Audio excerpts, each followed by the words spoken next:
Welcome to the Boneyard with Steve Robertson. As always, I am your good friend and host, Steve Robertson, here on a magnificent Monday edition of The Yard. It always makes The Yard so much easier when it comes after a Bulldog victory. Man, it feels so good to win. It does. It just feels so good to win, especially one of these toss-up games that could have gone either way. Mississippi State goes out and really takes care of business. That game was never in doubt. It really wasn't. State didn't get the fast start. However, it never felt like that A&M was really going to take charge of that ball game. And, of course, State gets a big turnover early and marches down and takes the lead. We felt like it'd be a close ball game. It turns out it wasn't a close ball game. State, the more physical team, they outrush A&M. They beat A&M up. Didn't allow a sack. Forced 4 turnovers. About as well as we played. And what's amazing about that is we had to overcome some adversity with some bad officiating. We had an untimely fumble. Probably could have been prevented. But the reality of it is, despite that, Mississippi State wins and really in many respects embarrasses Texas A&M. We knew that A&M was going to have trouble scoring without our help. They did. And now the Aggies got to go to Tuscaloosa. Good luck with that, boys. But anyway, it feels so good to win. Bulldogs now 4-1, 1-1 in the Southeastern Conference. I remember some tweets earlier this year. I won't go dig them up. I remember some tweets back this summer from some, so-called experts, many of them just self-proclaimed experts, suggesting State would win 4 games this year. Well, we've won 4. We have 7 left.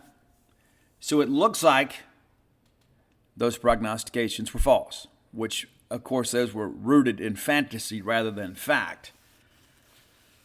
Before we get into the show, let's thank everybody that turned out at Hobie's on Main this weekend for Rock Vegas. We had a very successful event. I'll give you guys a little behind-the-scenes stuff, too.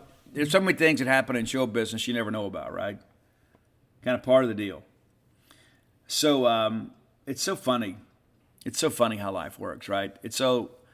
you wake up, you're stressed, you're anxious, you want things to go well. And so I got to the venue, started getting everything set up. We'd spent a lot of time. Hobie and his crew did a great job kind of cleaning the bar up, kind of getting everything prepared for the show. Lily and Axe's road crew was supposed to be there at noon. Got there at 10:30. You love that, right? You love that. They had to set up the whole cemetery backdrop and their sound check and everything. And then I ended up having a sound check. The other 2 bands I wasn't expected. Worked out just fine. And it's so crazy. I'm thinking, Lillian's crew and band went to dinner. Wasn't sure if the sound engineer would be back for the opening band. Thought we had all that taken care of. And lo and behold, we're getting ready to take stage, and here he comes. You guys ready to rock and roll? Absolutely were. Show goes off without a hitch. Had a good crowd. Had a great time. We met our goals. Raised a bunch of money. Matter of fact, I got to bring some money to Charlie today. And but anyway, somebody asked me, said, Steve, do you feel the event was a success? Well, absolutely, I do. We raised a ton of money for the Bulldog Initiative. We promoted a lot of awareness for what Mississippi State's NIL efforts look like. We gave a couple of incredible up-and-coming Mississippi bands a chance to play with Lily and Axe. And everybody got paid, and nobody got hurt. It's a great night. So thanks for everybody that supported the event. Many people bought tickets. Many people sponsored the event. A lot of people shared our social media stuff. And we're going to make this Rock Vegas thing a brand. I shared yesterday. We're going to do a Battle of the Bands here in Starkville after the turn of the year. So we've got some time to kind of figure that out. Probably looking at early February before we get into baseball. But it's going to be a cool thing. We're going to do that, have the Rock Vegas Battle of the Bands. And then we're already beginning to kind of prepare for Rock Vegas 2023. Going to sit down with some people, probably have some planning and organizational meetings. And because here's the thing, too. I get tunnel vision sometimes. Sometimes I forget that you all don't listen to the great music that I do. There may be some bands that I love that maybe you don't. And so I'm going to open that up to some people that I care about and that I value their opinions. And we're going to pick a great headliner for 2023. We won't announce that for several months, but we're already kind of beginning the planning stages for that. Now that we got our feet wet, we got a lot of meetings and a lot of conversations we got to have, and there's a lot of water that's got to pass under the bridge. But we're going to have another Rock Vegas event next year. probably around the same time because it's a little bit cooler. We may even do it outdoors. That'd be cool too, right? But anyway, thank you so much for everybody that supported the event. It means an awful lot to me. And I tell you, I've been a Lily and Axe fan most of my life. And there was a time there that, I'm running around and there's people checking in VIP, and you never know when people are going to arrive, right? So I'm back and forth. I didn't get a chance to watch a lot of the show. But there was a moment I went upstairs to check on Roy. Our buddy Roy Samantha ran AV stuff for us, and basically that's making sure the bands play in front of their logo. We had the video, and the video that I wrote and recorded that John Sokoloff edited and put together for us about the history of rock music in Mississippi. It's available on my social media feed. I'm really proud of that. Got a good response from the crowd. It was super cool, if I do say so myself. But I went up there to kind of check on Roy and also to kind of hide a little bit, because a lot of people, hey, where's this, where's that? And I went up there and I sat next to Roy. I didn't really say anything. And I thought for just a moment there, I said, man, we brought Lily and Axe to Starkville. We really pulled this thing off. As crazy as it all seemed, when I said, hey, I'm going to bring a rock show to Starkville. And everybody's like, oh, you can't do that. And I don't know. Well, we did it. We did it. I said, hey, we're going to go out and raise about $25,000 for the Bulldog Initiative. We did it. We wanted to treat these bands perhaps better than they've ever been treated, and I believe we did that too. On yesterday, I heard from Craig Carter, who is the manager of Twist. His young son, Wiley, is the drummer in Twist. Those guys were killer. And Craig texted me and said, hey, man, thanks so much for including us. We had a great time. Then I heard from Ryan Purser, singer from Four Way Stop. I love those guys, man. I do. And I think those guys are really going somewhere. I really do. And so Ryan hit me up yesterday and said, hey, Steve, just thanks for including us in this. We had a great time. It was a great show. And I think we made a lot of new Lily and Axe fans, too. And that's the thing, too, is when you see, and this is in no way a slight to our openers. There's a reason they're openers, right? These guys are just kind of getting established. I mean, this was Twist's fourth show. Four Way Stop plays regularly, and I believe those guys really have something special. But then when you see a band like Lily and Axe, it has 10 studio albums, been playing almost 40 years together, you see the difference in the professional band and the up-and-coming band. And again, that's not a slight at anybody. And I think everybody in Twist and Four Way Stop would agree with me. It's like when you see somebody that's been doing it as long as Lily and Axe has, and as good as Stevie Blaze has done it, you see them up close and personal. You realize how much work you got to do. It's inspirational in many respects. It really is. And so, heard from Steve yesterday, and I'll see those guys later this week. But they thanked us for how professional everything went, and that means a lot to me too. It's not listen, I'm a writer by trade, but anytime that I put my name on something, I want to make sure that it is done well. And so many people said, Steve, you have such talent for this. I don't know if that's really the case. I think it's just that I'm so committed to making sure that things run correctly and that everybody does things the right way. If I'm involved in it, I want things to go well. And so I don't know that that's maybe just unique to the rock music stuff that I work on, but it's really in everything that I do. I want things to go well. And so we did a cool thing too. I don't know if you know about this. I put it out on social media yesterday. Maybe you didn't know. But we gave those guys cowbells. We gave Lily and Axe custom cowbells, and our friend at the Bellsmith did a great job on those. They had the Rock Vegas logo on one side and had the Lily and Axe logo on the other. And I had a chance to tell those guys about the story of the cowbell. Of course, they didn't know a lot about it. They just know we had cowbells, and they were very touched. And I feel like, I'm an ambassador for you guys too. And so we bring people in here. I want to make sure that we are well represented and that Starkville is well represented. I take all these things very, very seriously. And so when we have guests that are coming in to help us do something that benefits Mississippi State, I'm going to make sure we roll out the big maroon carpet. That's exactly what we did. So again, thanks to everybody that contributed in some way to Rock Vegas. It was a smashing success, and we look forward to doing future events with all of you folks. Let's thank our friends at Bulldog Burger Company. They hosted Twist for dinner. How about that? They hosted Twist for dinner before Rock Vegas. And then Four Way Stop went over to the Central Station Grill. And, of course, Lilligan ate at Harvey's. I ate at the grill Saturday evening after the ball game with some family of mine. I love the Eat With Us group. They always seem to have whatever I'm craving for. One of those three restaurants, I can go find it. It's usually Bulldog Burger, to be quite honest with you, though. I love Bulldog Burger Company. I have since before they were even sponsors of this show. Very happy to partner with them. Go by and check them out today. 3 great locations to serve you. University Drive in Stark Vegas, Gloucester Street there in Tupelo, Lake Harbor Drive in the Ridge and Flowwood area. I've kind of been craving that BLT salad. Sometimes I just want to eat fresh. You know what I'm talking about? Sometimes you think, you know what, I want to have some green leafy vegetables. I'd like to have, maybe some of those Roma tomatoes. I just want to be able to go eat some vegetables. At the same time, get some protein. That's what that BLT salad does for me. Allows me to eat fresh, but also get that grilled chicken, which is absolutely spectacular. I get my salad with ranch. You may get something different. Maybe you're a little more frou-frou than me. I'm from South Mississippi. We believe there's nothing that WD-40 duct tape and ranch dressing can't fix. And so be sure and go check out our friends at Bulldog Burger Company whenever you're in town. Make it a destination night. Bring the family out tonight. Maybe it's a guy's night. Maybe it's a ladies' night. Go by and enjoy an adult beverage and get that chocolate shake to go. That's an outstanding option to take your dessert with you and not have to worry about heating it up. You just enjoy it on the ride home. Bulldog Burger Company, the place where people go to meet, M-E-A-T. All right, let's get into this football game. As you guys know, Texas A&M wins a toss. And I kind of wondered what they would do. I like to defer. Apparently Jimbo does too, because you never know what the situation you're going to be in in the second half, right? So I want the ball first. I've been in some games too where the rains were so bad you want to get it early before the conditions worsen. But they elect to defer.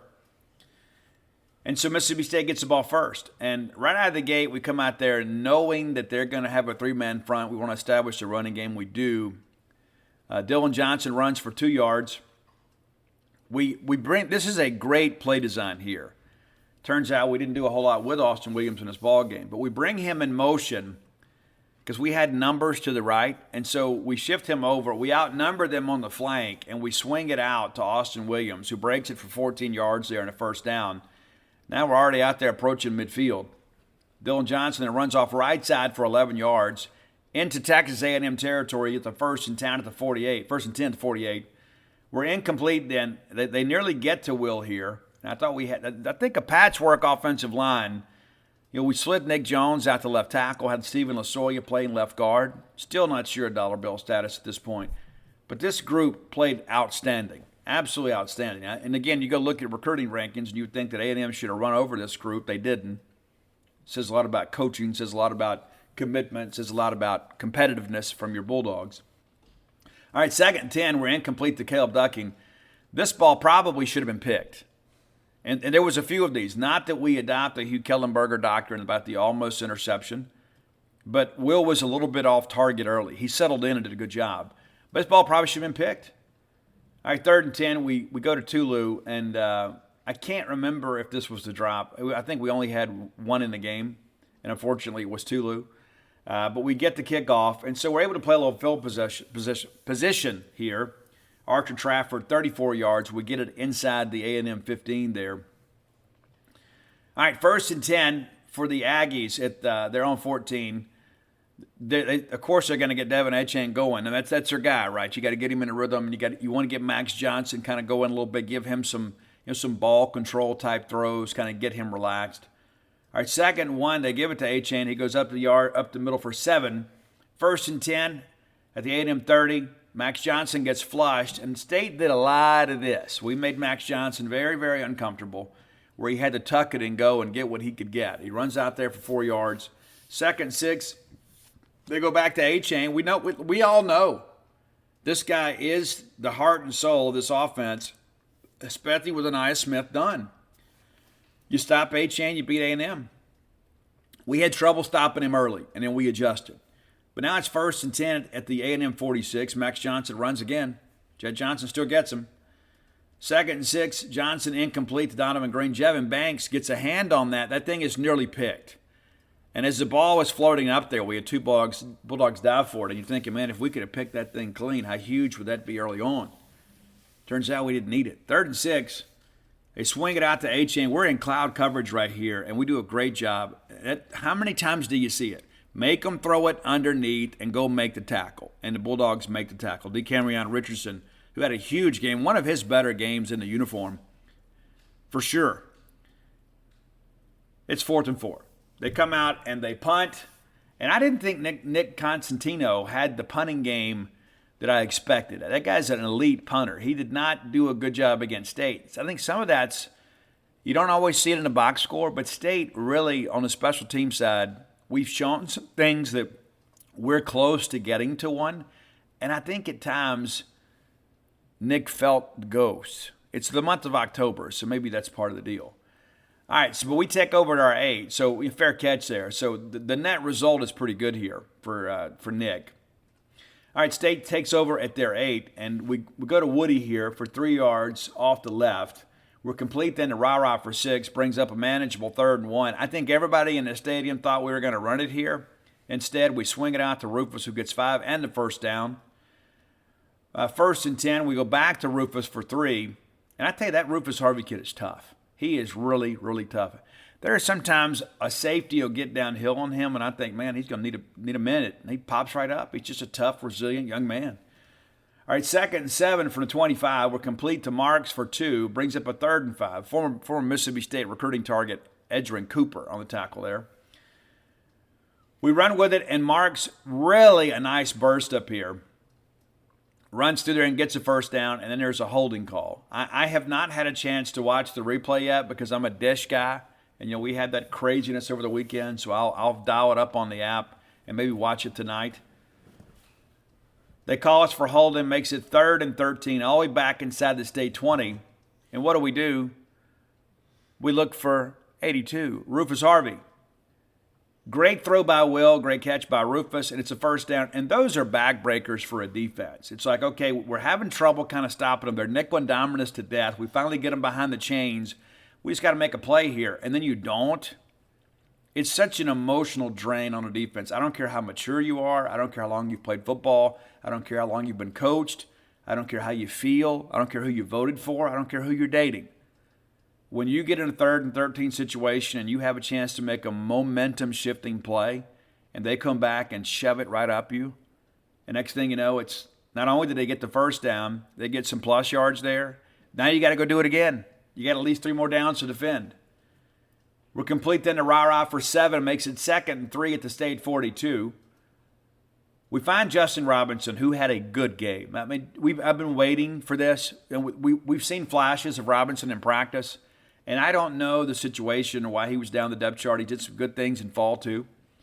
And I think maybe it's a byproduct of the position he's playing because we're kind of loaded over there at that spot. But Justin Robinson had a good game for Mississippi State. Should have had a touchdown. We'll talk about that a little bit later. But Justin with the first down catch there makes it 1st and 10 now at the 45. We go back to DJ, who runs right back up the middle for 4. The Bulldog interior offensive line getting pretty good push. I think you're starting to see some cohesion there, especially between Cole Smith and Q. When those guys fire off with flat backs, it's really, really tough.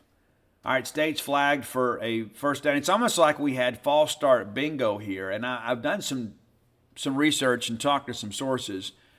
A couple of these penalties were actually us readjusting our feet prior to getting set.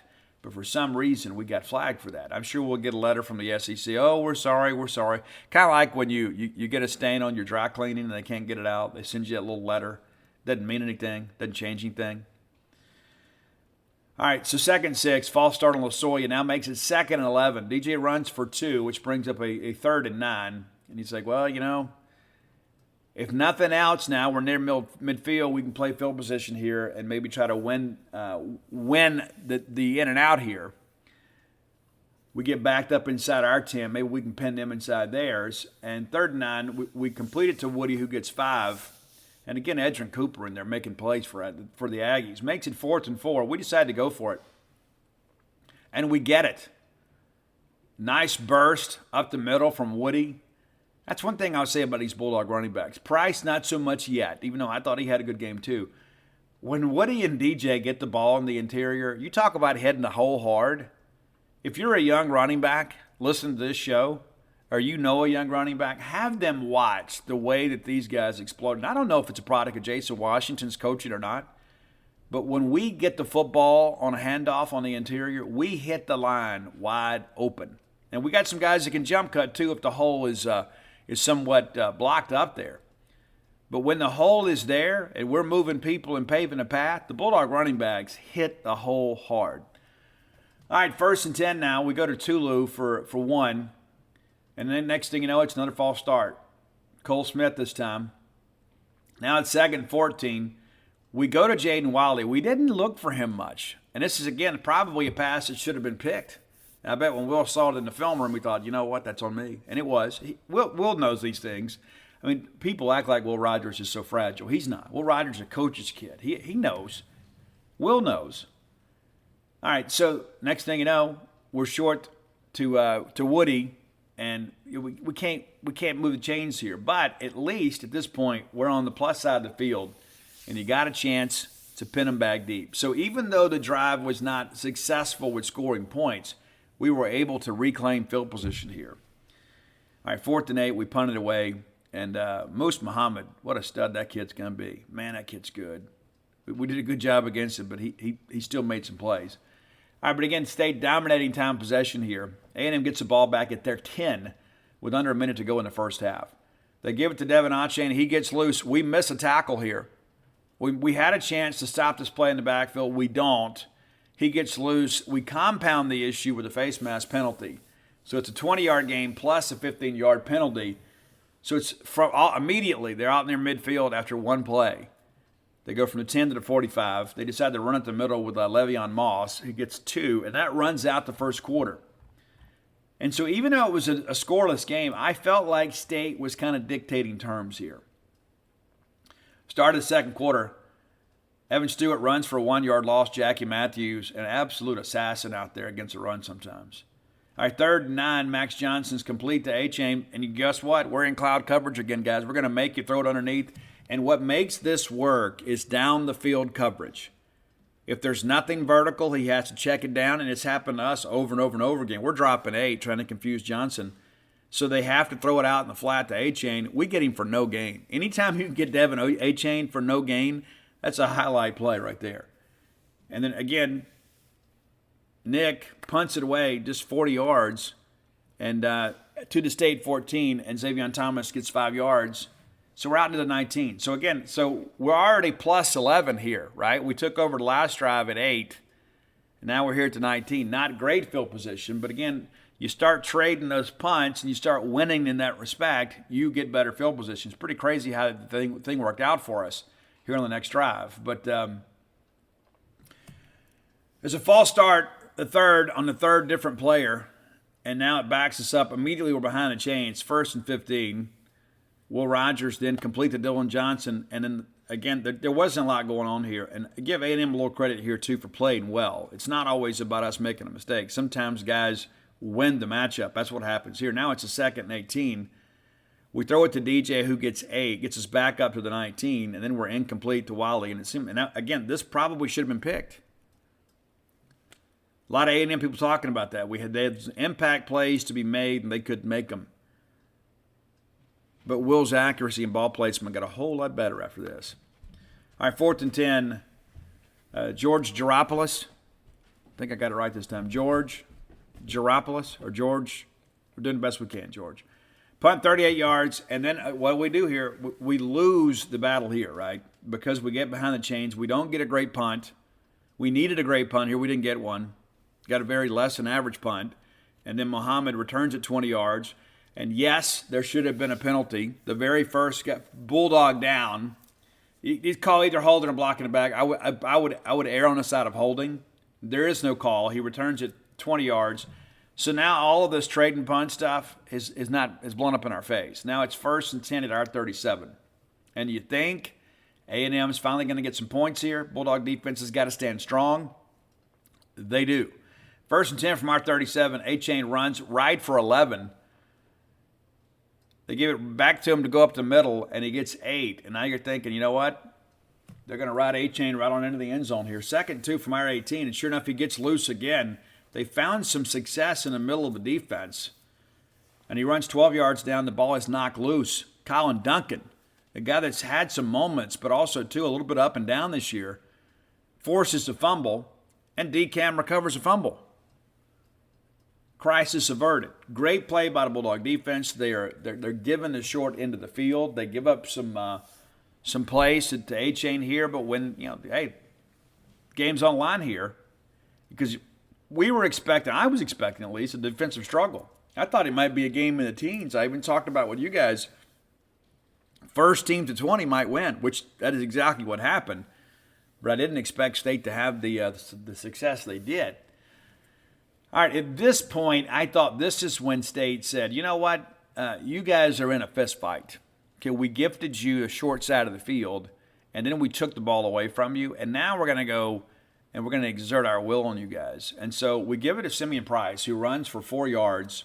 Of course, we set up at our 6-yard line and put together a 94-yard scoring drive. Out of the 10 here, we hit Ra-Ra for 25, and probably the chemistry between Ra-Ra and Will may be the best on the team. All right, 1st and 10 from the State 35. Woody then runs for 7 up the middle. We give it to Simeon Price, and we told you guys in fall camp the kid can really play. He runs for 19 yards now. We're already down to the A&M 39. Will's then complete to Justin Robinson. Makes it 2nd and 7. We go back to Justin, who gets another first down. 1st and 10 now at the Aggie 28. We try to swing it out there to Woody. Edrin Cooper in Will's face. The throw is a little bit off target there. I mean, that's football, guys. All right, 2nd and 10, DJ runs for 16. We talk about a guy having grown man strength. I think since Dylan Johnson's become a father, he's found that. We'll have to get him his phone case and cargo shorts. But nice run there for Daddy Dylan. All right, 1st and 10 now at the A&M 12. We swing it down to Woody, and for a second I thought he might get in. And just couldn't break that one tackle. Then we're incomplete to Duck, and then we go back to Duck. And I thought the incomplete pass, you throw it where only your guy can get it, and didn't work out. And we go right back to it on 3rd and 3. And a great route, great throw, great catch, and we're doing the Duck at Davis Wade Stadium. That's become kind of a fun and silly thing. I'm a favorite of fun. All right, 1st and 10, the extra point's good, and State leads 7-0. You think, okay, let's just get a stop here and find a way to get into the half with the lead. Because, again, I'm thinking this is going to be a 20-17 type ball game. It's like if we can just get to the half with the lead. Thankfully, the Bulldogs had better plans. Defense, a great stop here. A-Chain gets nothing on 1st down. Max Johnson gets flushed and has to run. Gets 7, brings up a 3rd and 3. And next thing you know, we're in his face. Force a quick throw. We get off the field. And then there's Nick again, Nick Constantino, 38-yard punt. I don't know what's going on. Didn't work out for him. It wasn't a great game for him. That kind of gets lost in the translation sometimes. We talk about our special teams. We forget sometimes too. We kind of force people into mistakes too on special teams. And I thought our rush on special teams on punt coverage, I think really made him punt the football maybe less than his ability. All right, 1st and 10 from our 30. We give it to DJ for 5 off the right side. Then we're complete to Justin Robinson for 18. And again, I've been waiting for this guy to emerge. The guy's a real weapon. He's a walking mismatch. And you start thinking about Justin Robinson and perhaps Caleb Ducking on the field at the same time. Ugh. All right, 1st and 10 at the A&M 47. DJ runs again for 10. I mean, we're just gashing these guys. And granted, they're not a great run defense, but this is encouraging to see because it puts those linebackers in conflict. All right, 1st and 10 at the 37. We're incomplete to Ra-Ra, but we go right back to DJ, who runs for 5. Brings up a manageable 3rd and 5 at the A&M 32. And we get it to Tulu, who breaks a couple tackles and probably should have scored. But he runs into a defender. I think he's trying to set up a block there and couldn't sustain the block there. But he runs into Deuce Harmon and sets up a 1st and goal situation. We're incomplete to Jameer Calvin. Tried to run that little out route with him that we usually kind of run there at the goal line. Wasn't there. We give it to DJ, run for a yard there, and then 3rd and 4. We find Rufus Harvey, who dives for the end zone. He scores. They review it. I don't know why it needed a prolonged review, because it was obvious on the initial review that he's twisting as he's falling, and his knee never touched. It was obvious to anybody, and I understand the importance of trying to get it right, but do we have to stop the game for 5-6 minutes to do that? That was a waste of everybody's time. As I tweeted out, life is short, death is certain. Let's not waste time on these elongated reviews that don't accomplish anything. And, of course, the play stands. Extra point is good. It's 14-0. Now you're just thinking, let's just get out of here. Let's get to the half, Because you remember at LSU, we had a 13-0 lead and a chance to take a double-digit lead to the halftime dressing room, and we were unable to do it. This time we were, but it was kind of wild and crazy. It really was. So we get Max Johnson, J.P. Purvis on the sack. What a great game he had. Man, that was great to see. All right, they have to burn a timeout. Now it's 2nd and 17 back at their 38. Because with the mistake we make here, and I nearly glazed over this, we need to kick this ball out of the end zone. Listen, nobody's 100%, but in this situation here, when you got a 14-0 lead, you got to make sure that Devin Achane can't beat you. Well, he nearly does. It's a 42-yard return all the way out to the 45. We negate some of that with a big sack, right? We get 7 there, gets them back to the 38. The 28 be even better, but it is what it is. Then he finds Moose Muhammad, who gets loose for 24 yards. Now, all of a sudden, they're within striking distance. 24-yard gain down to the state 38. J.P. Purvis on the tackle there, too. Then they're incomplete to Moose again. That stops the clock, makes it 2nd and 10 from our 38. And then he hits Donovan Green for 15 yards. They end up calling timeout, 23 seconds to go in the half, and you think they're at least going to get a field goal here. At least. And I could have lived with that, but I wanted to find a way to keep him out of the end zone. And Randy Charlton on a twist just comes clean there and just absolutely destroys Max Johnson. This was a very physical defensive front on Saturday. I really thought they played up to their potential. All right, 2nd and 17, they have to call timeout, 17 seconds to go.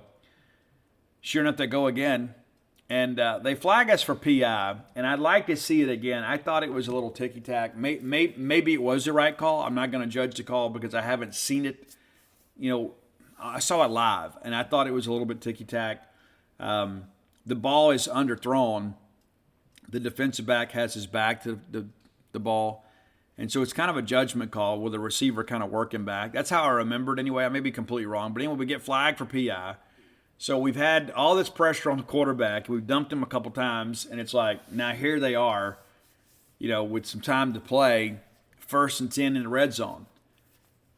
But again, the Bulldog defense bows up. We sack Max Johnson again. Bookie Watson doing the honors there. Tyrus Wheat thought he had a chance at a scoop and score right there. But again, we stop him. And that's what didn't happen at LSU. When we had some adversity, we didn't respond well to the adversity. We do here. Great job by the Bulldog defense. Great job by Zach Arnett, kind of ratcheting up the pressure. 3 seconds to go, State runs out the clock. And that's your first half. Woody runs for 7. That's it. That's the first half. And it was a good first half for Mississippi State. Not a great first half. Great half for the defense. Really good half for the offense. All right, let's get to our second half here. And this is where State really took control of the football game. A&M returned here. We cover it pretty well. Biscardi, again, can't get it quite all the way to the end zone. It comes down at the A&M 6, 16-yard return. So A&M sets up shop there at the 22nd. Really felt we needed to find a way to survive this drive. We kept them out of the end zone, but A&M does get on the board here. Achane runs middle for 9, back up the middle for 3. Again, finding a little success there on the interior. Complete then to Evan Stewart for 9, brings up a 2nd and short. Achane then runs for 16, then runs for 3, and it's pretty apparent the game plan is just get the ball in the hands of number 6. Achane again runs for 1 yard here, brings up a 3rd and 6. Max Johnson's incomplete, Jet all in his face. 4th and 6, a chance to get off the field, and this is a play that will impact the first half of next week's ball game. Max Johnson is complete to Evan Stewart. We covered up, and then they flag Bookie Watson for targeting. Again, I haven't seen it, but based on the reports of people that have, it does appear that it was a good call there. It was unnecessary. In that situation, you got to be smart. We weren't. They get a false start here after the first down, brings it to 1st and 15 there at the State 25. Complete to Chris Marshall for 9. 2nd and 6, then Achane runs up the middle for 8. Sets up a 1st and goal situation, but the Bulldog defense stiffens here.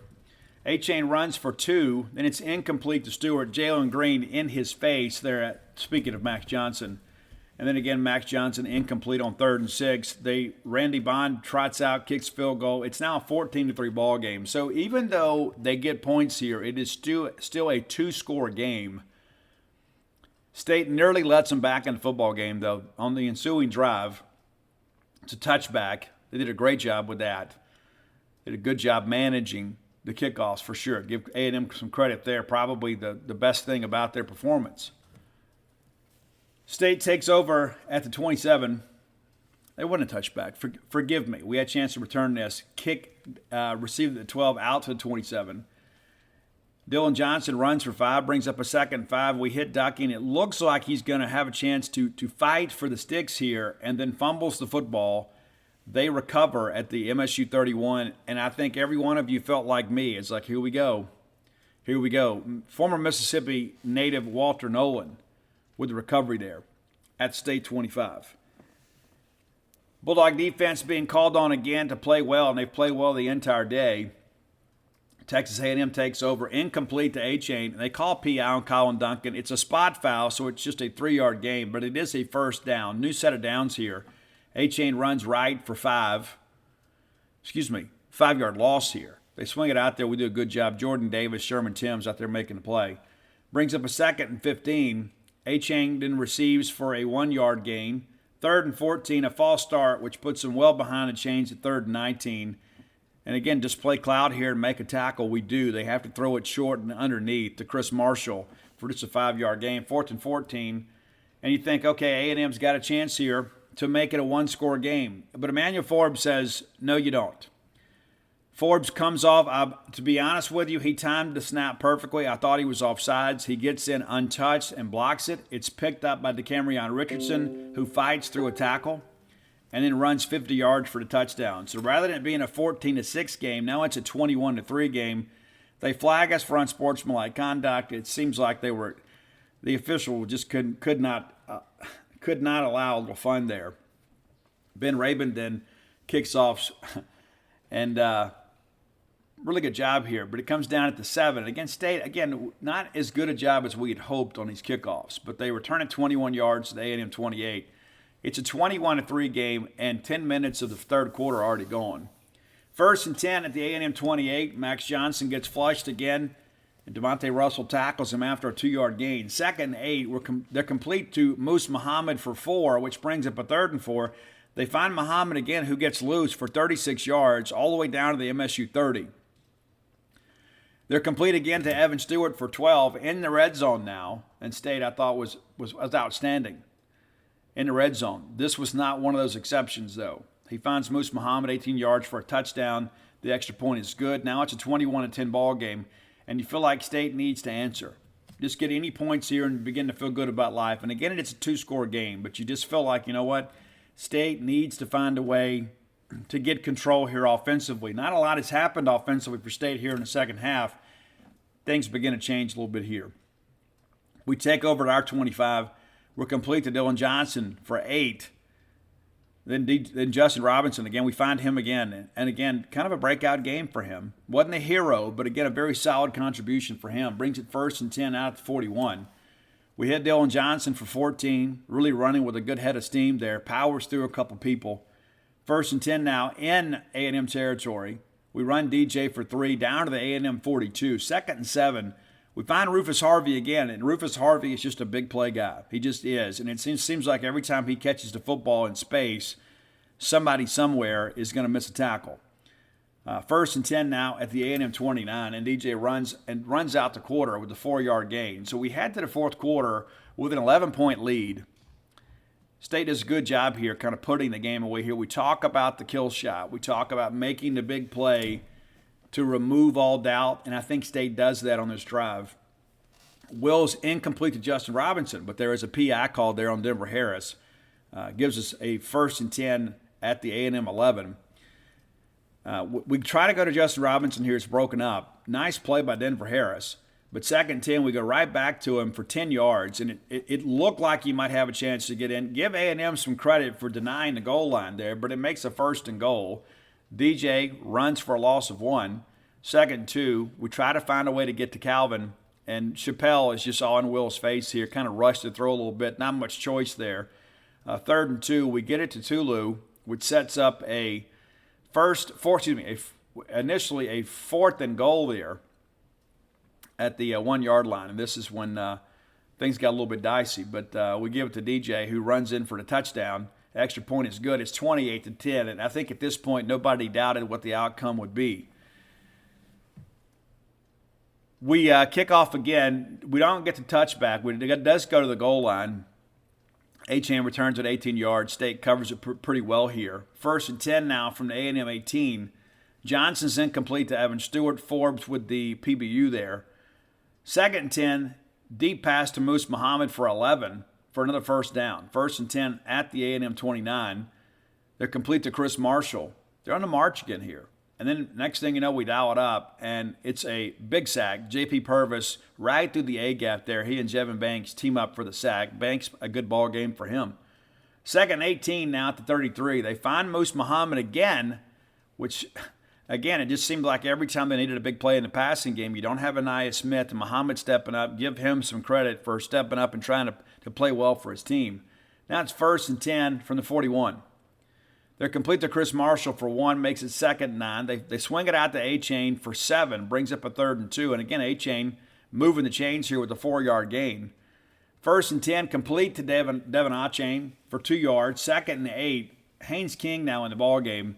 And I think when you begin to think about this rushing attack for A&M, they probably benefit from having the quarterback run as an option with Haynes King. Max Johnson, not really a plus runner. Athletic enough to make some plays with his feet, but you don't have a lot of design quarterback runs. I think Haynes King gives them that element. King then runs left for 10 to the MSU 17. 1st and 10 now. This is a play. This is one of those things I want to go back and see. They flag it, and it's like they want to call PI, but it wasn't PI. So they go back and they conference and talk, and then they decide to assess a holding call on DeCamerion Richardson, which then makes it 1st and goal at the 8.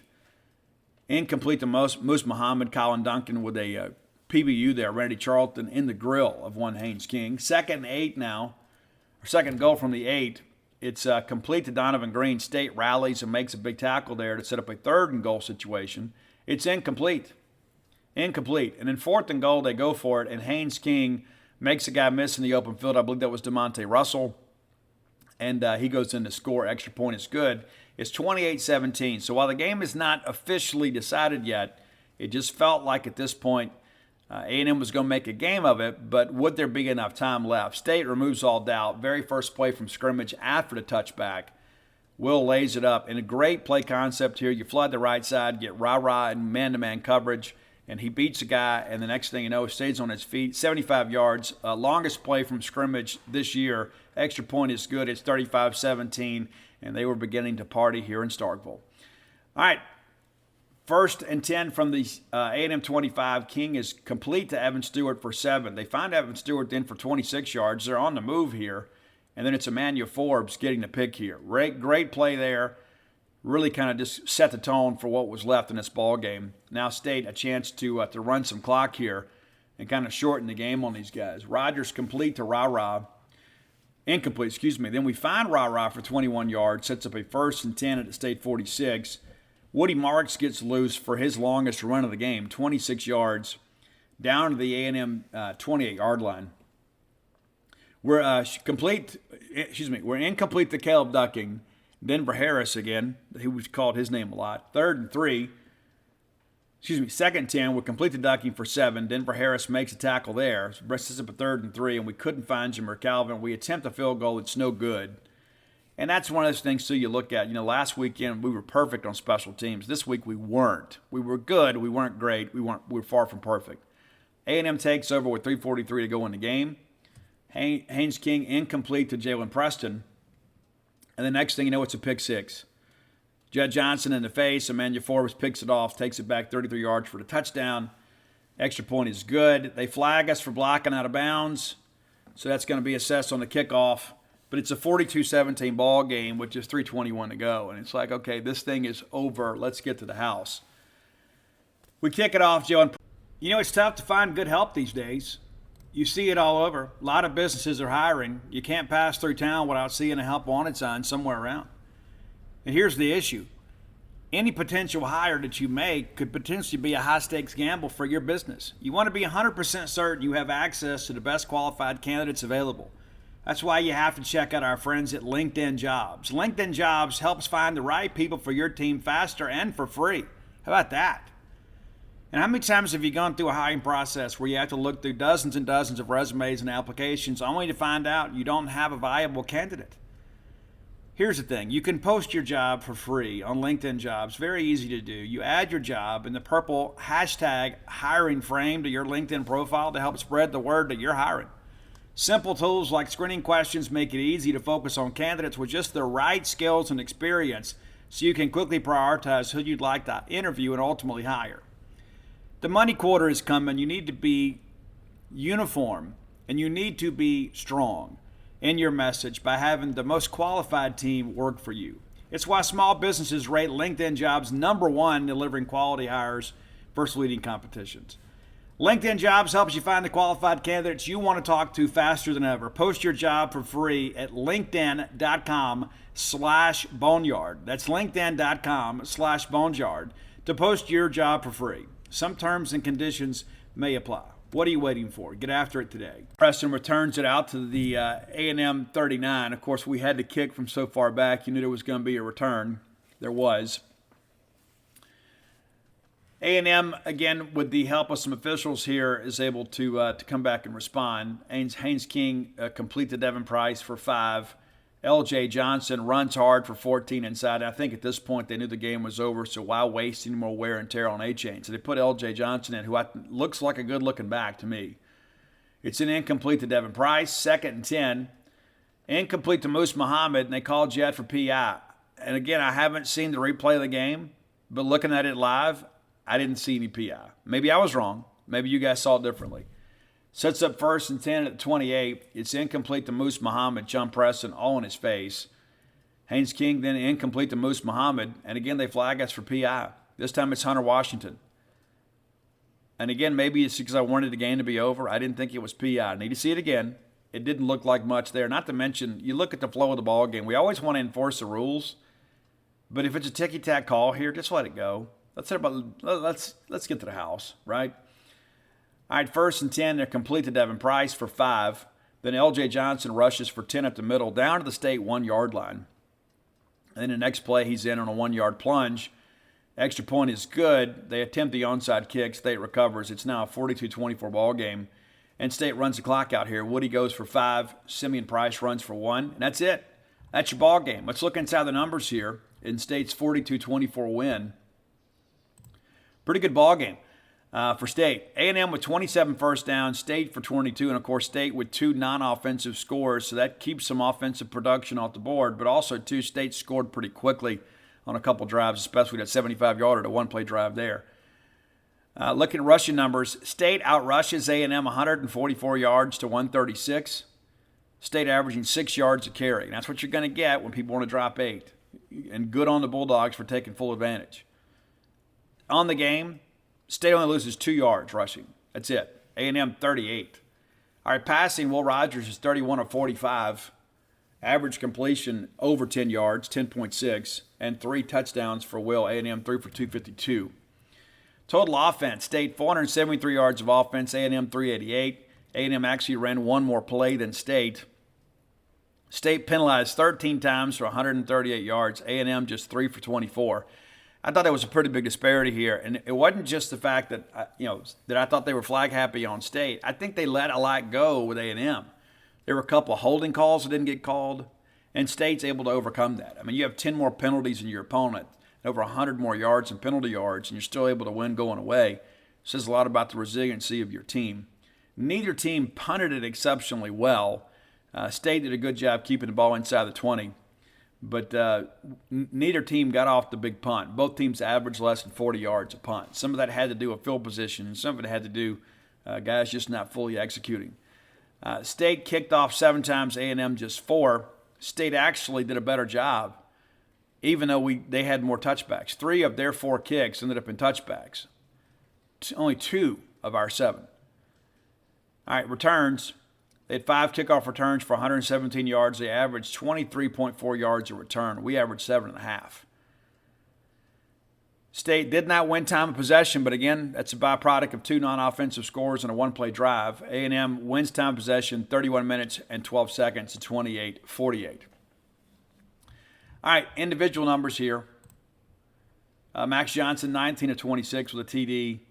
Haynes King, 6 of 13, 49 yards, 2 picks. Not good numbers there. A&M's got quarterback problems. We all knew this. Will Rogers, again, 31-45 for 329, 3 touchdowns, and, of course, DeLong, 75. DJ, 14 carries for 68 yards. Woody, 7 for 54. Simeon Price, 3 for 22. And, again, State as a team averaging 6 yards. Will Rogers, no rushing attempts. Also not charged with any rushing attempts because he wasn't sacked. How about that? Good effort. Moose Muhammad, the leading receiver for A&M, 6 catches, 119 yards. Outside of that, State did a pretty good job kind of controlling that team. And, again, there's not a lot of playmakers out in the pass pattern for the Aggies. Rara Thomas, 5 catches for 134 yards and a touchdown. Justin Robinson, 6 grabs for 50. Rufus, 5 for 41 and a score. Tulu, 3 of 29. And I think, last week we made a concerted effort to get Tulu to football more.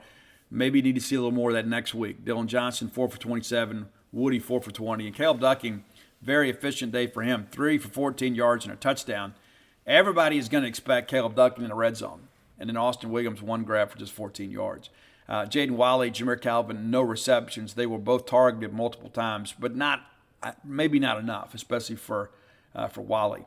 Looking at the defensive numbers here, Jet with another double-digit game. 10 tackles for him, 2 quarterback hurries. DCAM, 9 tackles. And, of course, the fumble recovery. And scooped up the field goal and returned it for a touchdown. Jalen Green quietly 7 tackles and a quarterback hurry. J.P. Purvis spells Buki Watson, 7 total tackles for him, 1.5 tackles for loss, both of those on sacks. Also a quarterback hurry. Jackie Matthews, 6 tackles with the TFL. Buki Watson, 6, also with a sack and a forced fumble, along with a quarterback hurry. Tyrus Wheat, kind of a quiet game, but 5 tackles for him. And also had that fumble return on the Max Johnson drive right before the half, the fumble right before the half. Colin Duncan, 5 tackles for him, 1 forced fumble, and a pass breakup. Jordan Davis, a quiet 4 tackles, but it seemed like he impacted the game. Cameron Young, 4 tackles as well. So, and you run up down here, a lot of guys put some things together here. So good for Mississippi State. Really good team win. We beat them in all 3 phases of the game. Jimbo Fisher said as much. One thing he didn't say that's kind of been making the rounds, he did not complain about cowbells in postgame. I watch a postgame. I've seen this meme that's made by the Alabama fans talking about the cowbells. He did not mention cowbells in any of the media opportunities that I saw. So great win for Mississippi State. And Bulldogs now 4-1. I think we can feel good about the direction of the season and the program. Need to capitalize on that this week and make sure we go get a W against the University of Arkansas. We'll have more on that, of course, later in the week. All right, time for today's Top 10 list, brought to you, as always, by closewithblair.com. That's C-L-O-S-E with Blair, B-L-A-I-R.com. Blair Chandler, of course, a mortgage professional, a friend of the show, a friend of Mississippi State, a friend of mine, a friend of yours. If you're looking to refinance your home or perhaps buy a home for the first time, our friend Blair Chandler can assist you with that. This is a guy that's been in the mortgage industry for 21 years. Top 1% close ratio in the country in back-to-back years. This is a guy that gets things done. You want to get somebody that can get things done with as little as stress as possible on you. And getting a mortgage done, it's such a convoluted process. You need somebody that knows the ropes. And that's Blair. Give him a call or text today at 601-500-2344. Again, that's 601-500-2344. And mention to him you heard about him on the Boneyard. You say, hey, Blair, I listened to the Boneyard. I heard your ad on there. He's going to pay for your appraisal. Simple as that. That's all you got to do. Don't forget to do that, whether it be by text or by call or carrier pigeon or whatever. Email, snail mail, whatever you want to do. Let him know you heard about him on the Boneyard. He's going to pay for that appraisal. That's a really nice benefit for Boneyard listeners. All right, today's Top 10 list is Best Sophomore Albums. Best Sophomore Rock Albums. And we're going to encompass as I'm texting Roy here, we want to title this, and Roy started a new job, so I don't know if this will be up right away on Spotify, but we'll get it to you. But this is going to go generations here. It's going to cover a lot of ground. So top 10 sophomore albums. And people talk about a sophomore slump. You know, you have your whole life to write your first album and sometimes just a year or so to write your second album. So we're going to go with number 10, the Foo Fighters. In my opinion, the only thing to come out of Nirvana that was really worth anything is Dave Grohl. Second album, The Color and the Shape. A lot of hits on that album. I went with My Hero. And I love the Taylor Hawkins tribute where his son is playing the drums. It's phenomenal. Every time I see it on the reels, I like it. Just because of the fact I like seeing it over and over again. All right, number 9. From What's a Story, Morning Glory, it's Oasis. You remember Definitely Maybe was a great album. The second one, better than the first. We're going with Champagne Supernova from Oasis. Number 8, my buddy Sam Denton will be proud of me today. We're going with Rat's Invasion of Your Privacy. Now, Rat had a short EP that had the leg of one Tawny Katane on it that had like mice crawling on her fishnet stockings, whatever. And then Out of the Cellar came out. That was the first full-length album. A lot of people don't fully understand that. That was the full-length debut album. And again, Tawny Katane on the cover of the album. You know Tawny Katane from the Whitesnake videos. Well, she used to date Robin Crosby, who was a rhythm guitar player in Rat. And then, of course, she changed. But Invasion of Your Privacy was really the album that took Rat from being an opening act to being a headliner. And so we're going to go with Lay It Down. And for all you old wrestling fans that remember Jake the Snake Roberts and Humongous when they were a tag team, Lay It Down was their walkout. All right, number 7. Great band. I love the debut album Gish from the Smashing Pumpkins. I like Siamese Dream even more. And we're not going to go with a banger. We could go with a lot of different ways here. We could go with Cherub Rock. We're not. We're going to go with, I think, one of the more emotional songs in the Smashing Pumpkins catalog. It's the great track, Disarm. All right, number 6, Bon Jovi. We're going 7,800 degrees Fahrenheit. Bon Jovi had that debut album that was self-titled. The production value on that first album wasn't great. There were a couple of good songs. Of course, Runaway was great. Dave Bryan laying down the keyboards there. But I think people realized Bon Jovi was a great left band, and so the record company decided to throw a little money at them. And 7,800 degrees Fahrenheit featured a couple really cool videos on MTV. But we're going to go with the debut single off of that second album for Bon Jovi. It's In and Out of Love. We don't talk about Bon Jovi a lot on the show, and maybe we should. Number 5, one of my favorite rock bands of all time. It's the band Tesla. And the album was The Great Radio Controversy. Mechanical Resonance just hit like a hammer. Everybody loved it. We went from who are these guys to, oh yeah, that's Tesla. That first album is amazing. But there was no sophomore slump for Tesla. I think The Great Radio Controversy, arguably the best Tesla album. I love every song on that album, but because many of you don't know those deeper tracks, we're not going to do that. We're going to go with probably the song that really thrust Tesla into the mainstream. It's the great song, Love Song. Very emotional song. I love that track. All right, number 4. I remember when Pearl Jam hit the scene, and it seemed like everywhere you went, there was all this stuff about 10. You know, of course, 10, the number of Mookie Blaylock, the former name of Pearl Jam. You know, they were called Mookie Blaylock, and then Mookie Blaylock's legal team is like, hey, you can't do this. So because they loved Mookie Blaylock, they used the number 10 for the album, kind of in loyalty to him. They're big basketball fans. But the Versus album comes out, and a lot of people wondered if Pearl Jam could match or get anywhere close to being nearly as good as they were the first album. They absolutely were. The Versus album is absolutely killer, and the debut single was a great song called Animal, and they debuted that on like an MTV live performance. It was phenomenal. Saw those guys live in New Orleans at Kiefer with, I can't remember who was with them. I think about it now, but Pearl Jam was phenomenal. Number 3, the second album, you know, we had to have Motley on here somewhere. Too Fast for Love. A lot of people love that album. I like it a lot. I don't love it because the Elektra didn't put much money into the production of the album. The songs are killer, and I think Vince was still kind of founding his voice, but I think they began to realize they had something with Motley. They put a lot of money into the recording of the Shout at the Devil album, and my favorite track on that album is Looks That Kill, but we've talked about that on the show many times. We're going to go a little bit deeper here. We're going to go with the track Red Hot from Motley, which, you know, I'm from the 1900s, so we had cassettes. We had cassettes. And so the first song on the second side was Red Hot. All right, number 2, And this is an album in many respects that started it all. A lot of people don't fully appreciate that. But Black Sabbath, the first real metal band. But I think the first real metal album, of course they had their self-titled album, but it's their second offering, Paranoid. And we're going to go with the title track, Paranoid. All rivers in rock music, especially in hard rock, flow from the origin of this album, Paranoid from Black Sabbath. Number one, though, greatest sophomore album in my estimation is Led Zeppelin 2. And we're going to go with Whole Lotta Love. And we'll shout it out to our buddy Ryan Purser, who sang that song this past weekend, despite the fact that he's been fighting allergies for a week there at Rock Vegas. Appreciate that. Led Zeppelin 2.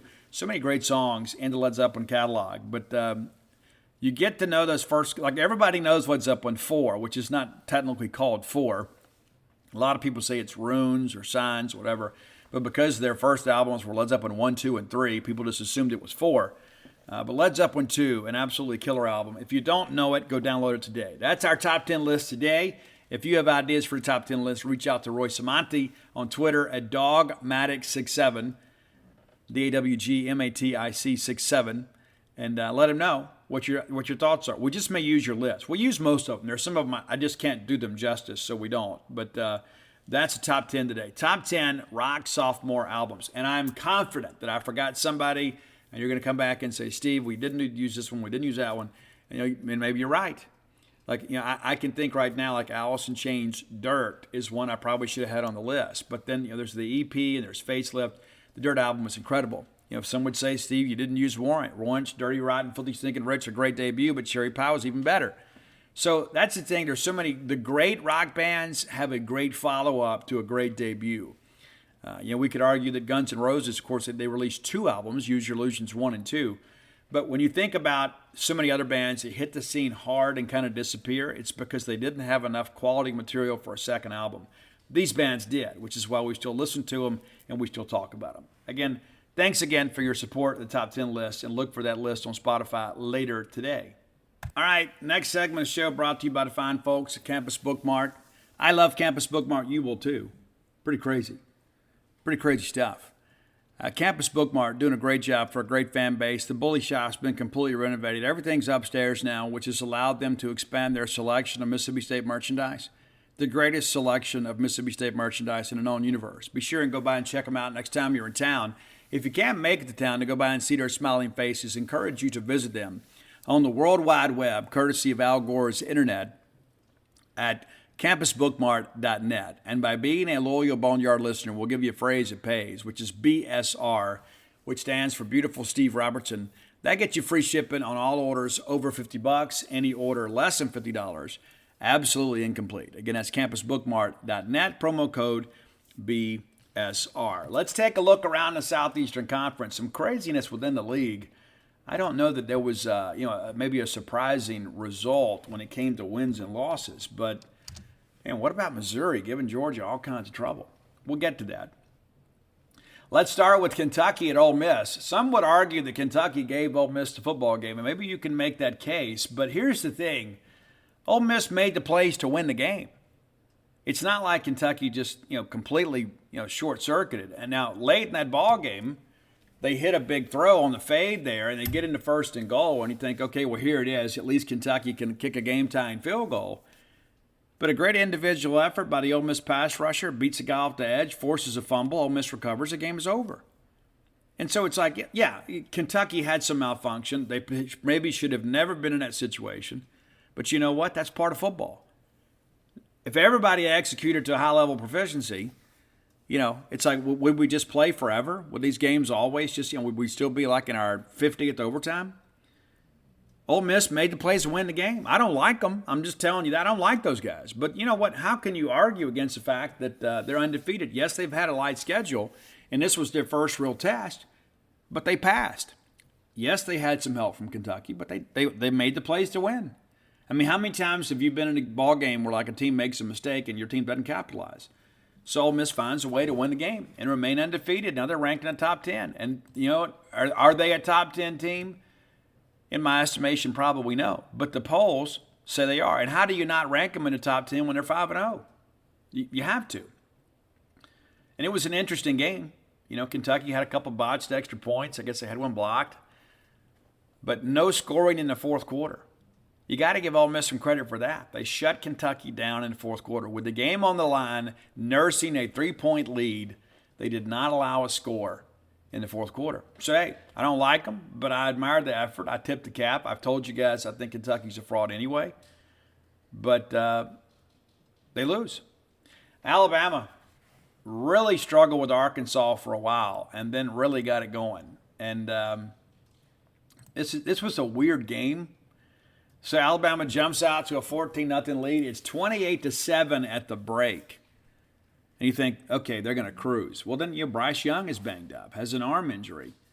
And so they end up going to the backup quarterback. And then Alabama doesn't score in the third quarter. Arkansas comes back to make a game of it, puts 16 points on the board. Now it's 28-23, and you think, is there going to be some Ozark Mountain magic? Alabama says no. Alabama outscores Arkansas 21-3 in the final frame to win 49-26. Again, Bryce Young's availability, that could change some things, right? But a lot of discussion on the Arkansas side about K.J. Jefferson's accuracy, and some of that may be attributed to the head injury. But he goes 13-24 for 155 and a touchdown. But he missed some wide-open receivers on some crossing routes. They put Fortin in as the backup. He goes 4 of 10 for just 35 yards. Arkansas's Sanders runs for 101 yards, and KJ 38 yards. But outside of that rushing game against Alabama, nobody's going to play up to their season averages. But a lot of eyes on these two quarterbacks. I mean, two of the best quarterbacks in the Southeastern Conference kind of banged up after this ball game, and we kind of suspected that would be the case with Arkansas having to play a very physical A&M team, and then playing Alabama in back-to-back weeks, and then having to pack the bus and head down to Starkville. We've already discussed the State-Auburn game, but how about the LSU Tigers? I talked about this in our Pick'ems column that will come up later this week.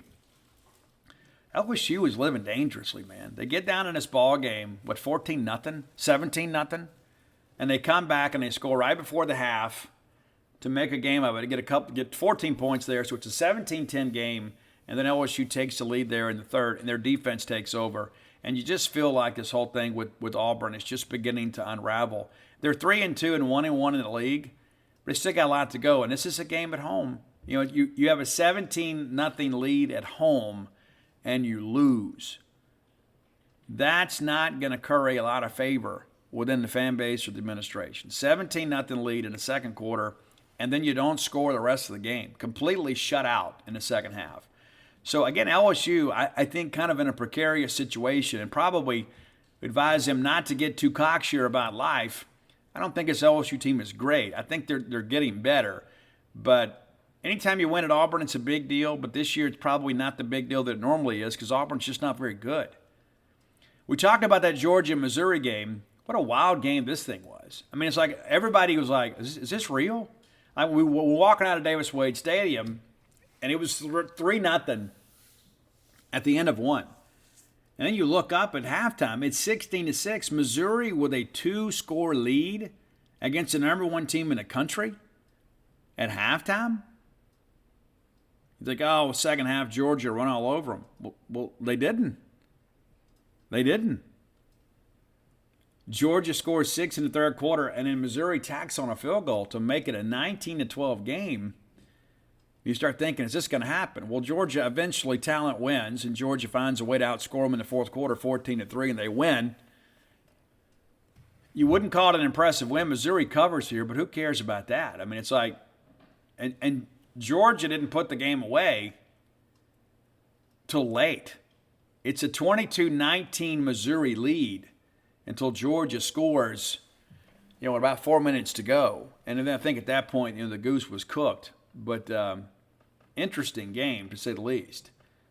And Georgia, not even a 100-yard rusher in the ball game. Stetson Bennett kind of had to carry the team back, but 24 for 43, 312 yards. No touchdown passes. And so, weird game, to say the least. But Georgia remains unbeaten, even though they do fall in the eyes of many in the polls.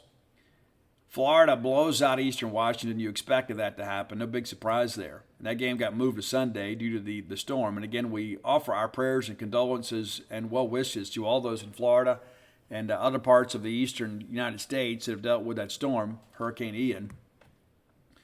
But good offensive performance for Florida. You expected that. But this was not a ball game. 35-3 at the break. And that's done. That's completely done. Take a quick look, and we'll talk about this. We'll preview the week, as you guys know, later in the week. But let's take a look ahead. Going to be a big week. It's all conference all week in the Southeastern Conference. All right, Tennessee is at LSU. That's a top 25 matchup as LSU sneaks back into the top 25. Arkansas is then at Mississippi State. You're well aware of that. Arkansas now no longer in the top 25. That's no longer a ranked opponent. Missouri at Florida, a battle between two teams that are not ranked. Auburn is at Georgia. That could be interesting. The spread on that game, I think, is a little bit thick, to be quite honest with you. Ole Miss at Vanderbilt, the Battle of Vanderbilt. It's one of the most anticipated games on the Ole Miss schedule each and every year. South Carolina is at Kentucky. That could be kind of a sneaky good game right there. If that game was in Columbia, I might be inclined to go with the Gamecocks. But it's in Lexington, and we're going to find out what Kentucky's made of here in these next few weeks. And then Texas A&M, of course, at Alabama. That game's lost a little bit of its luster, though.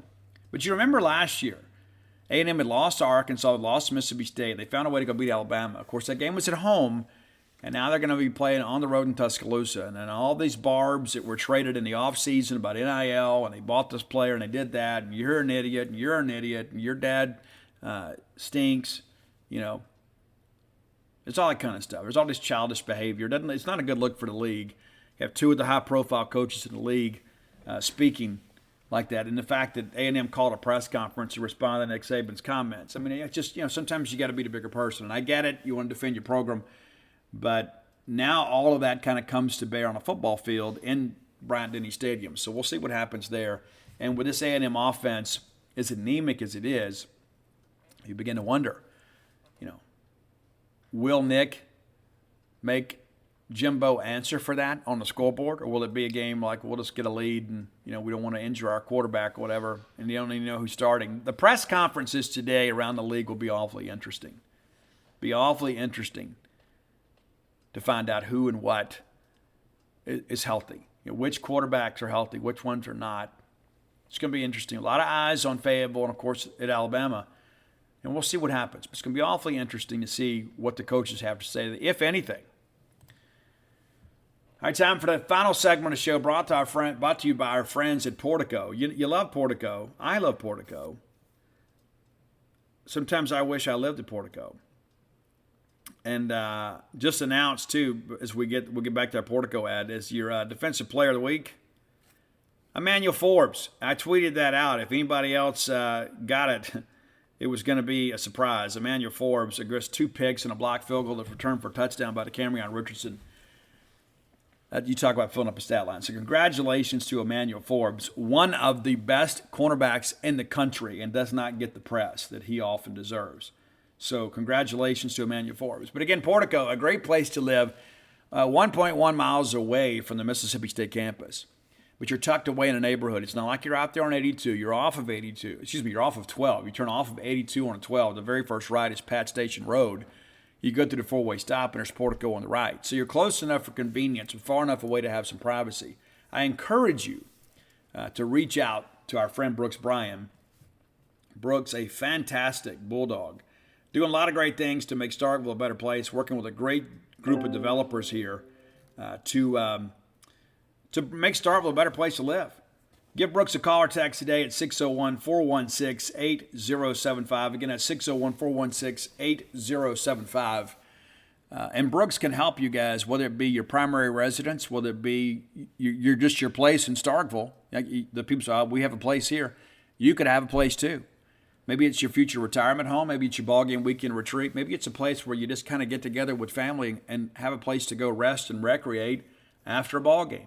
These ballgame weekends become 3-day affairs for you, and it's nice to have a place to put everybody under one roof. Brooks can help you with that. You can get a 2-bedroom, 2-bath home all the way up to a 4-bedroom, 4-bath home. I'd encourage you to reach out and get more information. Next time you're in town, maybe take a self-guided tour right over there and see for yourself. You'll be glad you did. Make Portico your next move. All right, we had a baseball scrimmage over the weekend and played Troy. A couple ball games there. Our Mike Nemeth covered that for us. And I think it's interesting. we had the scrimmages on Saturday, but a lot of people had to kind of pick and choose. But many of you had the opportunity to go and see both Mississippi State football and baseball, which I think is a pretty cool thing when you have a chance to do that. Pretty cool deal. So a lot of people were in town, didn't get to see them all, but able to see a good bit. And looking through our content, we have produced a ton of content here in the last few days. If you like Mississippi State, you need to trot on over to genespage.com and read all of our great coverage from the weekend. But Mike has been to these scrimmages, and so I'm going to kind of share with you a couple things here for those of you that haven't kept up. I don't know why. I'm not going to say that. I get sometimes there's some things that show up on our website that I don't want them to be there, but we'll work on that. All right, so Mississippi State played the doubleheader against Troy. State wins the first game 3-1 against Troy. Kind of give you a quick overview from this. It was tied at 1 in the 7th inning, and then State scored twice in the bottom of the 7th to win 3-1. David Mershon is starting. He's a freshman. He's starting to get a lot of praise. And this is a guy that Chris Lemonis said after the draft was over. This is a guy that turned down some money to come to school. And there's been so many eyes focused on other players. I think that maybe David Mershon is kind of flown under the radar a little bit. This guy, if he continues to work hard and remains healthy, is going to be a dude at Mississippi State. And he kind of starts that rally for State to win. Makes a big smash there. And so State wins the ball game 3-1. And again, it's good to play somebody else, right? I mean, that's a big part of all this, being able to play somebody else. Looking at the numbers here. Mershon reaches on an error to start things. Will Hull has a hit in the ball game. Slade Alford, a couple of hits in the ball game too. Lane Forsythe with a hit. Ross Highfield catching with a hit. Connor Hyzak had a hit, 1 for 3 for Chance Bryce. Bradley Lofton, freshman left-hander, we expect a lot of things from. He allows the only run for Troy. Goes 2 innings pitch, allows 1 hit, 1 run, a couple walks, 3 Ks. Outside of that, State did not allow but 1 other walk the entire day. Tyson Harden goes a perfect inning in relief. Cole Cheatham, left-hander there, allows 1 hit, strikes out 1. Colby Holcomb, 1 hit in his 1 inning of work. Graham Yetma, also perfect in his outing. And Aaron Nixon, the future Bulldog closer, walks 1 but strikes out 3. And we need a high leverage guy like that. I mean, right? How many times did we deal with that last year? All right, game 2, they took a bit of a break there. State blows out Troy in game 2, 11-6. And a very detailed recap by Nemeth over here. But David Mershon, again, in the middle of things, 1 hit and 3 at-bats, scores a run, has 3 RBIs. Colton Ledbetter, 2 for 3. A couple runs scored and a ribby there. Dakota Jordan, another young guy that's gotten a lot of praise here in fall baseball, 1 for 2. Bryce Chance, 0 for 0, but did get on and got an RBI. And then Luke Hancock, 1 for 4. Slade Alford, 1 for 3 with a couple ribbies. Ross Highfield, 0 for 2 in that ball game. Lane Forsythe, 0 for 0. Connor Hyzak, again, veteran guy. We expect him to compete out in left field. 2 for 4 in the ball game for him. Jay Murdoch, 0 for 3. Will Hull, the 4th, 0 for 1. Pitching-wise, Gerangelo Sagente gets the start. Goes 2 innings pitched, 2 hits, no runs.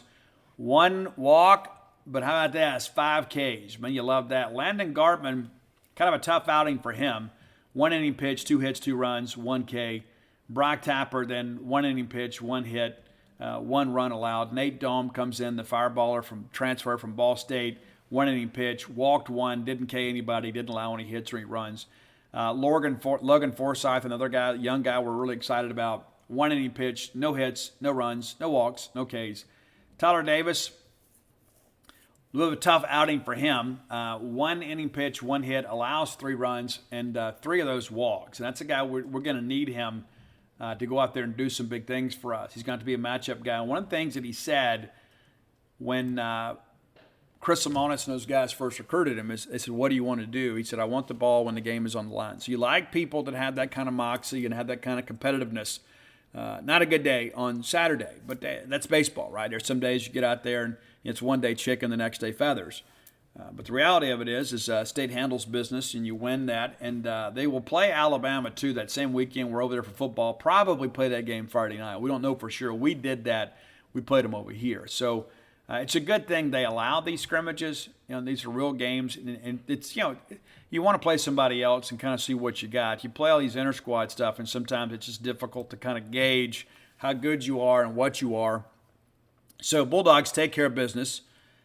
Pretty excited about the group, and you can read those recaps. They're free over at genespage.com. Go to our baseball board, and you can click on them, even if you're not a member, and you can read them for free. So I encourage you to do that. Mike Neiman's doing a great job for us. I love college baseball, and this time of year, of course, we have to commit a lot more time and effort to football, and with good reason, right? When you begin to think about this football team, and let's spend a few minutes here before we get out of here, kind of talking about, what are our expectations? We have talked at the beginning of the year about being 8-4. We feel like, this is an 8-4 team. I think based on what we've seen now, we begin to realize maybe they can be better than that.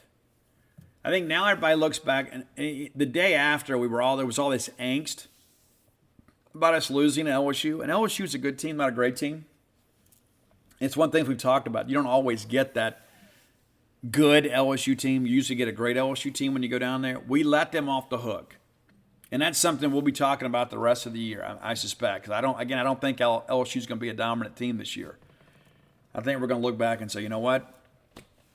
Should have won that game. It's behind us now, though. We've won the last two. And so you're 4-1 with 5 games to go. With 5 games in the books. You begin to see how the season shapes up. Arkansas is coming in this week. They've lost 2 in a row. And Arkansas, too, like when you look at these numbers and you begin to think about Arkansas, I have felt that State, I think Arkansas is a good matchup for State. I don't think that State's a good matchup for Arkansas. I don't think this game will be as close as the last 2 have been. And maybe that's just the positive nature of myself, but they're 3-2, and you go back and you look. They beat Cincinnati. That is not at all what it was last year. They beat South Carolina, and of course that Cincinnati game, all these games are unfavorable to start, right? But you win 31-24. You beat Carolina 44-30. You struggle against Missouri State. You're trailing in that ball game, and it takes a late comeback to win that game. And I think people realize, okay, well, maybe Bobby Petrino is coming back. It's an emotional game. It's his Super Bowl. Don't read too much in that. Well, then they lose to A&M. Offense didn't play well. And then they lose to Alabama. You expected that, but they haven't played well in 3 weeks. They haven't. And we're going to detail this a lot more, but I think now most people, including Vegas, expects Mississippi State to win this ball game, with or without K.J. Jefferson. If they don't have K.J. Jefferson, you begin to think, State may win this game handily. And then based on what you saw Saturday, and of course it's a one-game snapshot, but we had a chance to watch some of that Ole Miss and Kentucky game. Kentucky's not a great-looking team either, and I told you guys from the beginning of the year we're going to beat these guys, and I still believe that.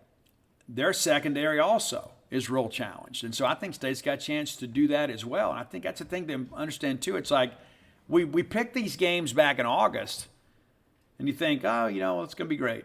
Okay, it's going to be great. And then you begin to kind of break these things down, and you begin to realize over the course of a season, things change. It's a dynamic deal. You never know who's going to be healthy from one week to the next. You never know who's going to match up well or who's going to put in new wrinkles. But, let's look at their schedule. They beat Miami of Ohio 37-13, kind of an uninspiring win there, but they took care of it. Then they go beat Florida, and you think, oh, well, you know what? Maybe these guys are good. They struggled for a while with Youngstown State. They put them away. It was 31-0, right? So it's not like there was ever any trepidation in the game.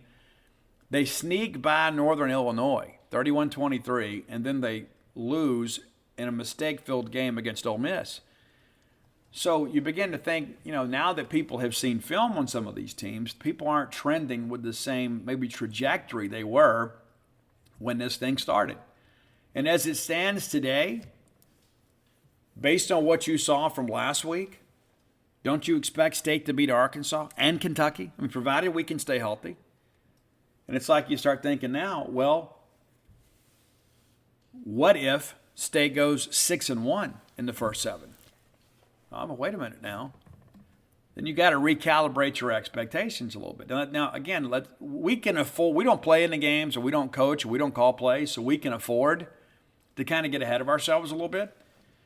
But you win this weekend, and I think that's one too, kind of getting the monkey off your back, because we have somehow allowed those guys to kind of wiggle a win away from us the last couple of years. And really, it's been about State's lack of execution rather than Arkansas. But give KJ Jefferson last year, he led them down the field for a game-winning drive. Our defense couldn't get off the field. And again, there's that penalty on 4th down on Martin Emerson that to this day I'll submit to you was not a penalty. It just makes no sense. But either way, it counted. They won the game. I think State's hungry for Arkansas. I think we get them, and then we're going to go to Lexington and play those guys. And it'll be interesting to see, what we see from Kentucky this week against South Carolina. And again, they're home. But let's dream a little dream here, and let's say State wins these next two. We talked about this being the defining stretch in the schedule. And so we win these three, and it makes you 6-1, and you've still got Auburn and East Tennessee State and Ole Miss on the schedule. And I don't think we're a good matchup for Ole Miss either. I think, of course, it's a rivalry game. Like they say, you throw the record books out. But a lot of people said, hey, you know what, we're going to lose to Alabama and Georgia. But you start thinking now, if you can find a way to navigate through this stretch and you get through Kentucky 6-1, you start thinking, 9-3 is a real possibility. You get a good draw in a ball game, it could be a double-digit winning season. And I would submit to you today that I think there's a lot of fence sitters that were on the wrong side of the fence after LSU. And now they swung back around to the right side of the fence after A&M. So in order for us to kind of get them and keep them, you need to win this week. And speaking of that, we need you at Davis Wade Stadium this weekend. Matter of fact, I bought my brother and his family some tickets last night. We're going to get Bulldogs in the stands. There are not a lot of tickets left, but there are enough. And let me encourage you as always. I know a lot of people immediately go to Facebook. Hey, I need tickets. Okay, that's a good way to get scammed. Sometimes it's good to find out a friend that maybe he's not going. But if you need to buy tickets, go to the Mississippi State official website. Go to hellstate.com, go to tickets. You can buy directly from Mississippi State. That way, if there's any problem on game day, Mike Ritchie and his staff can take care of you. That should always be your first option. I'm just telling you, when you go out and you use third-party vendors, and not all of them are reputable, if you go directly to Mississippi State and you buy tickets through them, if there's any problem, they're going to accommodate you. And you know those people, that this is your family, right? Go to hellstate.com, order your tickets through them. Don't depend on third-party vendors when you don't have to. And the fees are less, right? You go through a third-party vendor, the fees are going to be a little bit more. Go through hellstate.com. I bought some tickets last night. There are tickets available in both decks and some limited seating available in the lower levels. I know many of you think, well, I like to sit up top so I can see the play develop. Great. They can get you taken care of. We need you in Starkville. And I love it when you guys come to town. We had an absolutely wonderful weekend with all of you guys being here. I love it when the energy you guys bring. And you need to bring it back this weekend. We need you in Starkville. The Mississippi State needs you. I know it's 11 a.m. kick, and it's just so much easier to stay home. This is not necessarily about your own convenience. This is about what is best for Mississippi State. We need to make this an incredible home atmosphere, regardless of the time of day. I wasn't happy about the kick time. You shouldn't be either, but we're going to have good weather. It's going to be partly sunny with a low of 46 and a high of 71. You can even wear a light jacket if you want to. But it's going to be nice, crisp fall weather this weekend. So we need you here. Again, I encourage you to go to hellstate.com to order your tickets and come be a part of this with us. Get up early. Come enjoy the ball game. You'll be glad you did. And again, I think State's going to win a ball game, and we're going to roll to 5-1. You're going to feel pretty good about life. I'm glad you're here. But your Bulldogs need you here. While we sold some tickets last weekend, I was disappointed with the turnout. I was disappointed with the turnout. I said, well, Steve, guys, listen, I'm not going to question anybody's fandom, but I'm just going to tell you, we need you to make a commitment to be at the ball game this week. We need you here. We do. We need you here, and we always talk about Mississippi State. We want to take the next step. Come take it with us. Okay, let's be here this weekend. I know there's a lot going on, but we're going to have good weather, and we're getting good football from your Bulldogs. You may not remember this. We played 5 games this year. We've scored 39 points or more in 4 of the 5. We've obviously won all 4 of those games. So, The air raid won't work. Well, air raid's working. Air raid's working. The Bulldogs are winning. The weather's going to be great. Tickets are available. Come out and be a part of this. I'm asking you. I'm not going to beg, but I'm going to ask you. Come out here. Mississippi State needs you. Your fellow Bulldogs need you and your cowbell in the stands. So come on. If you hadn't done so, go to dogpiletobook.com. You can get all my sports books there. That's Flim Flam, Stark Villains, Alpha Dogs, and Dogpile. A limited number of Stark Villains and Alpha Dogs remains. Not many left. And again, we're not going to have those in print for another year or so. So be sure and check those out. Bloomsville Leander, of course, available through Amazon as an e-reader and a hardback book and a paperback. And you can also get that through barnesandnoble.com, booksmillion.com, or through your local bookstore. Let's be sure and check it out. Stark Villains gear is always available at starkvillains.com. You can order that. You'll be glad you did. All right, listen, that's it for today. I'm going to be on the road. I won't attend the Mike Leach presser today. I'm speaking tonight at Gulfport at the Great Southern Club. Looking forward to that. We'll have a good time down there on Mississippi Gulf Coast. It's been a while since I've been down on the coast, so look forward to being down there and seeing so many great Coast Bulldogs and fans of other teams. I'm always prepared for that. But until next time, let's all live our lives in a way we'll make more friends than enemies, and people can see a difference in the way we live. Drew and Jonathan Scott here to tell you that American Family Insurance wants to protect your dreams. So whether you're at home singing in the shower, every note, or prefer singing your heart out in the car like Drew, cruising, you can save up to 23% when you bundle your home and auto insurance with American Family Insurance. Get a quote or find an agent at amfam.com. Insure carefully, dream fearlessly. Visit amfam.com to learn how discounts may apply to you. American Family Mutual Insurance Company, SI, and its operating company, 6000 American Parkway, Madison, Wisconsin.